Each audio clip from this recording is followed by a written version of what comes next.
All right, we're gonna be checking out some stuff today. There's a video that I've been sent probably 50 times. You guys probably can guess why. It involves my my lover, my favorite. Like they say, you're infatuated with the things you focus on the most.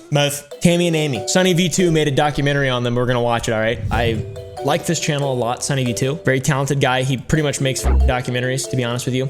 He's got one called "The Sisters Who Faked Their Funeral for Money," and it's got my girls on. Amy and Tammy faked funeral for money? Oh my God, there's no way. Tammy went into the hospital. She has pneumonia and she can't breathe. Pneumonia. I set up a GoFundMe account. If y'all can donate a penny, nickel, dime. We already know that you didn't die. So that we already know that this is kind of a red flag. I didn't know this happened. I should have done more research. I don't do a lot of research. I'm gonna be honest with you. My nose has a booger in it. I need to get it out. Y'all are gonna watch me do it, all right? Amy and Tammy Slayton first began their YouTube journey back in 2014. They were seen by their audience as two wholesome sisters who were bravely putting themselves out into the world despite their unconventional appearances. Preciously plump, as he would say. I also love Sunny V2's voice. When Amy and Tammy Slayton first began their journey,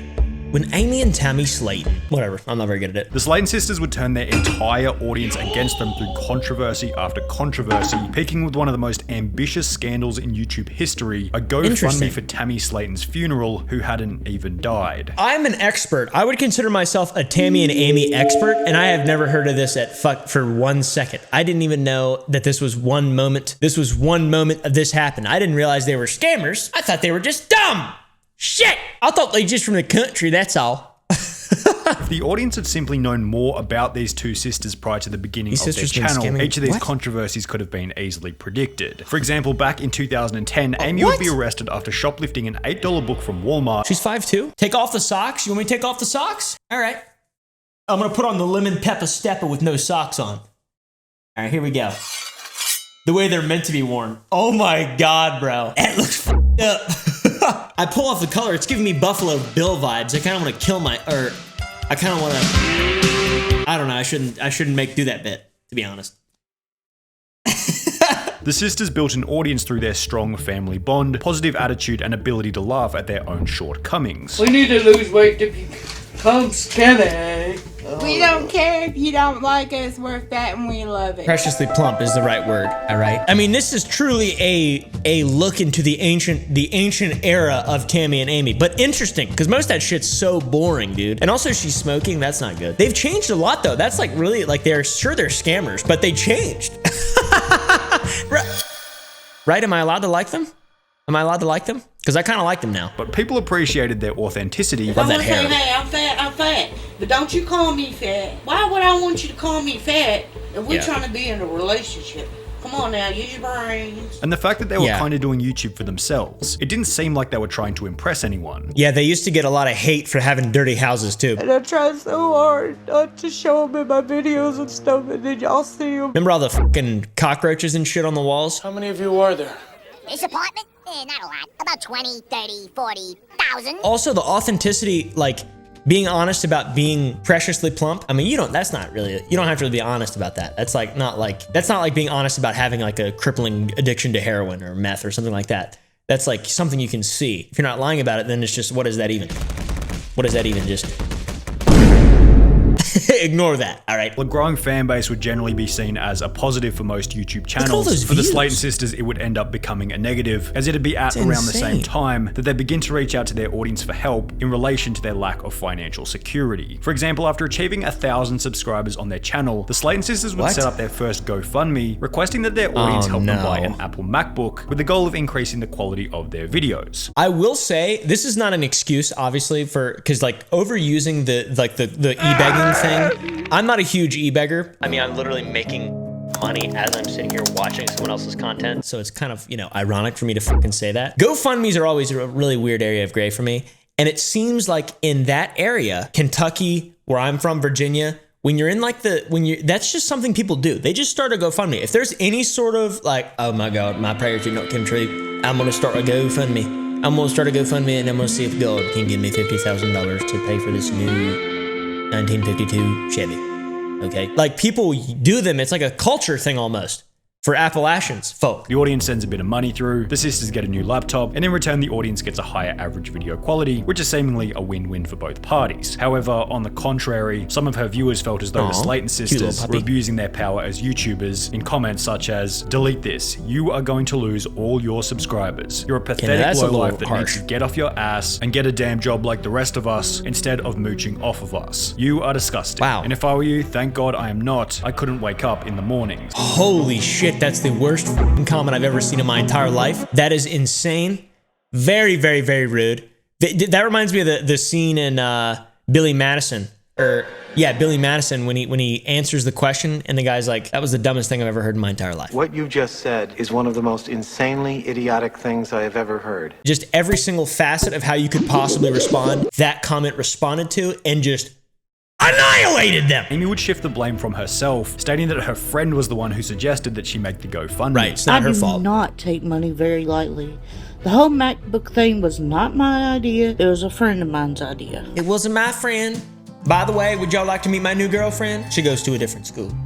So you can't meet her right now, but she goes to a different school though. Classic country girl, excuse right there. Classic country. I didn't do it, my friend did. The operation will prove to be successful after raising over $833, showing the Slayton sisters that it was not only possible, but simple to extract money from their audience through GoFundMe, which had become a vital piece of information for the main scandal to be covered in this video. The other problem that the Slayton sisters encountered after growing an audience was that they could now be held accountable for the stories that they shared. Is that a minion back there? What the f? Also, what the hell's the TV doing? This is so country, dude. For example, Amy would upload a video talking about a situation in which she had adopted a German Shepherd rescue dog before leaving it in a camper van on a hot summer's day. Now, Amy would state that the air was on whilst the dog was inside, and that the camper van was, quote, freezing. The camper has AC in it, and we only she didn't do it, her friend did anyways. Minutes. Right, chat? Who are y'all to judge me? However, when Amy would then reveal that the dog had gone crazy inside and smashed the air conditioning unit just to get out, her audience assumed that maybe the AC wasn't on and that the dog was going crazy because it had been overheating inside.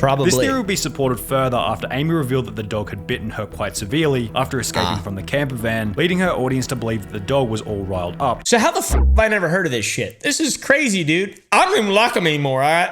Just kidding, I still like him. Sonny, you don't get it. Her friend did it, bro. These events did a pretty good job of destroying the Slayton sisters' reputation. However, as you might assume, it was only going to get worse from there on out, as Amy would find herself in yet another controversy after going on a date with a 19-year-old autistic kid at a local McDonald's. Y'all know that I had the worst night ever Friday. Wait. Hold on. Amy would find herself in yet another controversy after going on a date with a 19-year-old autistic kid at a local McDonald's. Y'all know that I had the worst night ever Friday. I'm not that type of person. As mentioned, in the beginning the date seemed to have been going well, to the extent that Amy and her date decided to book a hotel so they could go and get frisky together, at which point things would start to head in a negative direction. What? So they could go and get frisky together, at which... That's what I thought you said. What? I finally got up and started loving on him. I was trying to give him a hickey because he was a virgin and he never had a hickey before. Okay. So I was giving him a hickey and he was like, quit biting me. And I'm like, I'm not biting you. And he was like, yeah, you are. So I bit him. What the f just fucking happened? I'm so confused. She went on a fucking... Let's get this straight.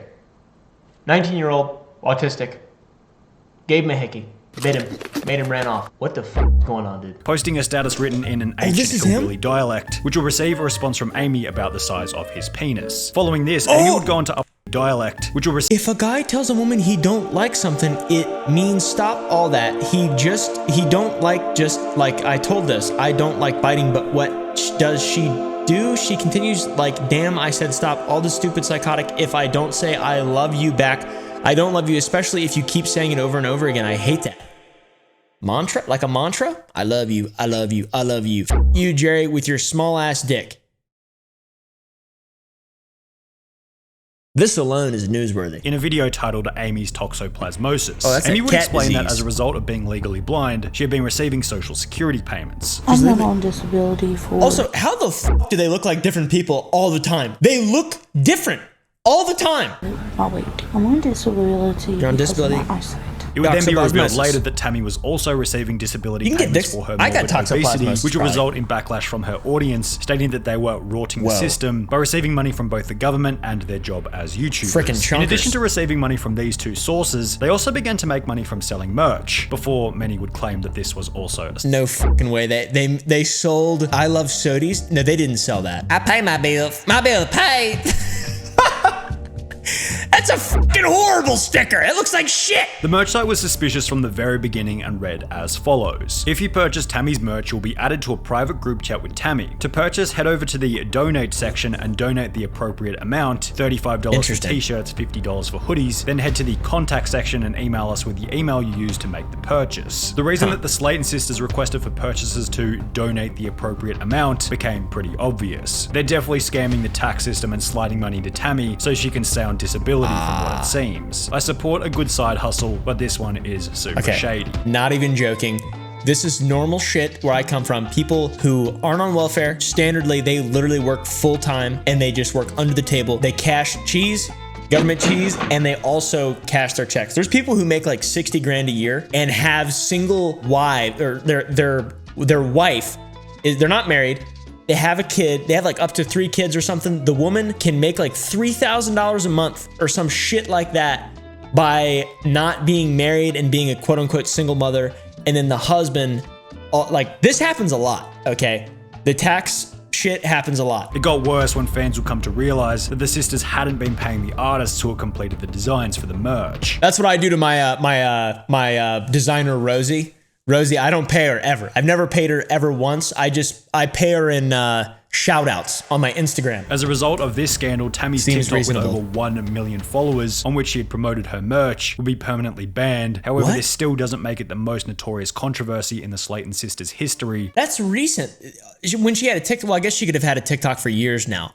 What is the timeline of events here? Put the timeline of events on this video, Tara, when you're editing this, okay? So I can understand exactly what's going on. Bringing us to the infamous funeral scam. It began when Tammy, who was the heavier of the two sisters, fell over in the bathroom before waking up the following day without the ability to breathe. Whilst in the hospital, Tammy's condition would worsen, leading her to pass out for 3.5 weeks whilst on life support, during which Amy would begin the GoFundMe. Now, to Amy's credit, it probably was pretty scary having your overweight, unhealthy sister on life support for over 3 weeks. However, to begin planning for the funeral before she had even died was almost comically pessimistic. She planned for the funeral while she was still alive? That is fucking insane, dude. Maybe that's what you do, because she's still alive. Tammy's still around. She's still kicking, bro.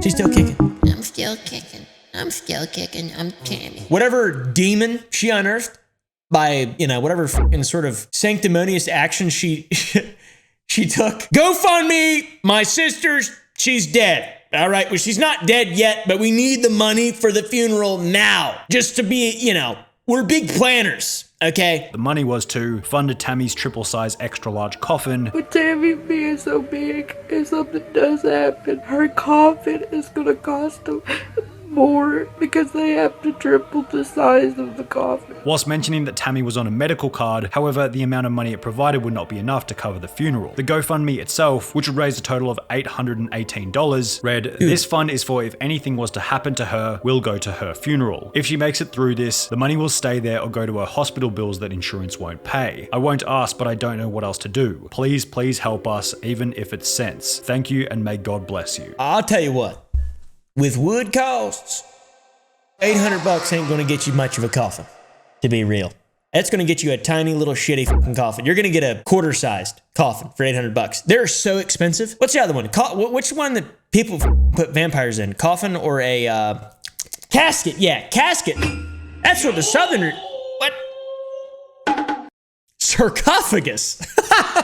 If Amy had approached the situation from the angle of we're just doing this to cover the hospital bills and left it at that, there probably wouldn't have even been any backlash. However, since she had put so much weight on the possibility of death and people had donated assuming that she was going to die, when she would return to the videos a few weeks later laughing, joking and eating junk food as if nothing had ever happened, obviously the audience and those who had donated weren't all that happy, judging from the 85% dislike ratio on the original We Need Your Help video. That's not a good ratio. Also, it looks totally different again. She looks totally fucking different again. She looks like a little boy from a coming of age movie in the 1980s. I swear to God, she does. Same hair and everything.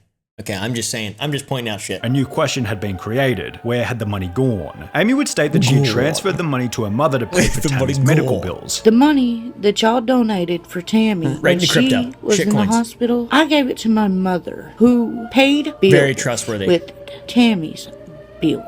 However, when her audience would ask her to prove it, she'd state that it was her mother's responsibility to provide the receipts. My mom is trying to find the receipts, but if she can't find them, that's on mom, not me. Slippery like a freshwater eel, I tell you what. Tammy would go on to state that Amy's GoFundMe made her angry, as she felt as though she didn't need help. And when I found out Amy did the whole GoFundMe thing, believe me, I was mad. Also, I just now realized how much emotion is being conveyed by Tammy's eyebrows right now. 60 different angles going on here.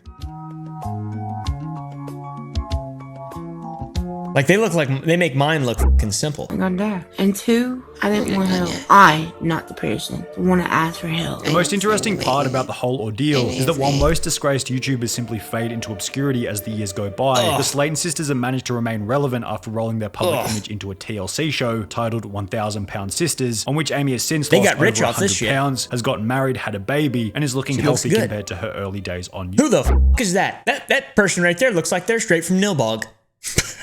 That's a good joke, all right? Put a Nilbog edit in there, Tara. Nilbog. You know the movie Troll? Unfortunately, the same can't be said for Tammy, whose continual weight gain underpins much of the show's entertainment factor. The show just had its third season with well over 1 million viewers per episode. Holy shit. And then it's over? And then it's over like that?